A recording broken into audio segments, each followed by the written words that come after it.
ఈరోజు కాగజ్ నగర్ పట్టణంలో municipal workers and employees union ఆధ్వర్యంలో జరుగుతున్న ఈ మున్సిపల్ కార్మికుల నిరవధిక సమ్మెకు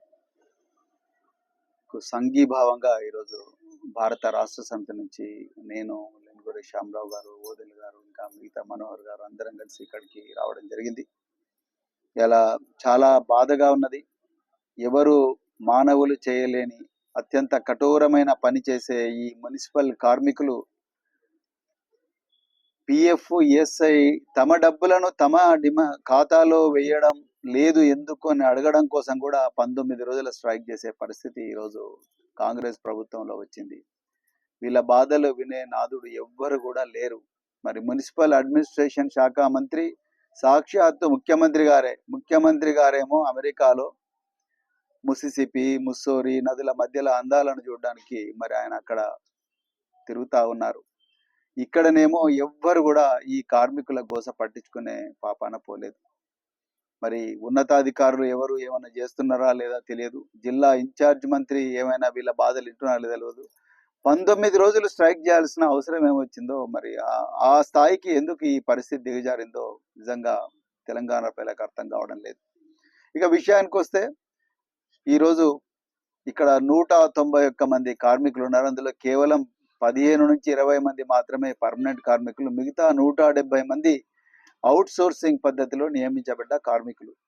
వీళ్ళందరూ కూడా 2018 నుండి 2024 వరకు అవుట్ సోర్సింగ్ పద్ధతిలో రిక్రూట్ అయినారు. కాబట్టి వీళ్ళకు తప్పనిసరిగా పిఎఫ్, ఈఎస్ఐకి సంబంధించిన ఫండ్స్ వీళ్ళకు వచ్చే అరకుర జీతాల నుంచే 2000 రూపాయల వరకు కలెక్ట్ చేస్తారు. ఎవ్రీ మంత్ కట్ చేస్తారు.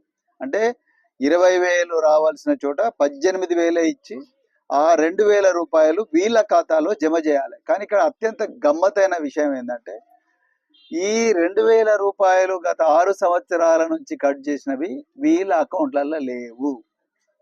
మరి ఎక్కడ పోయినాయి ఈ దోపిడీ చేసిన సొమ్ము?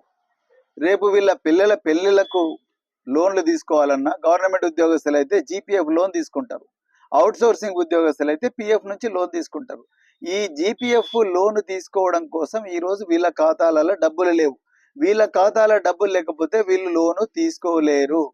మరి వీళ్ళ పిల్లల పెళ్ళిళ్ళు ఎట్లా చేయాలి? అనారోగ్యం కోసం మరి ఎట్లా లోన్లు తీసుకొని హాస్పిటల్లకు పోవాలి? మందుల కోసం ఎట్లా పోవాలి? లేకపోతే ఇల్లు కూలిపోతే మరి ఎట్లా ఇల్లు రిపేర్ చేసుకోవాలి? వీటన్నిటి కోసమే పిఎఫ్ అనేది పెట్టిర్రు, జీపీఎఫ్ కానీ పిఎఫ్ కానీ.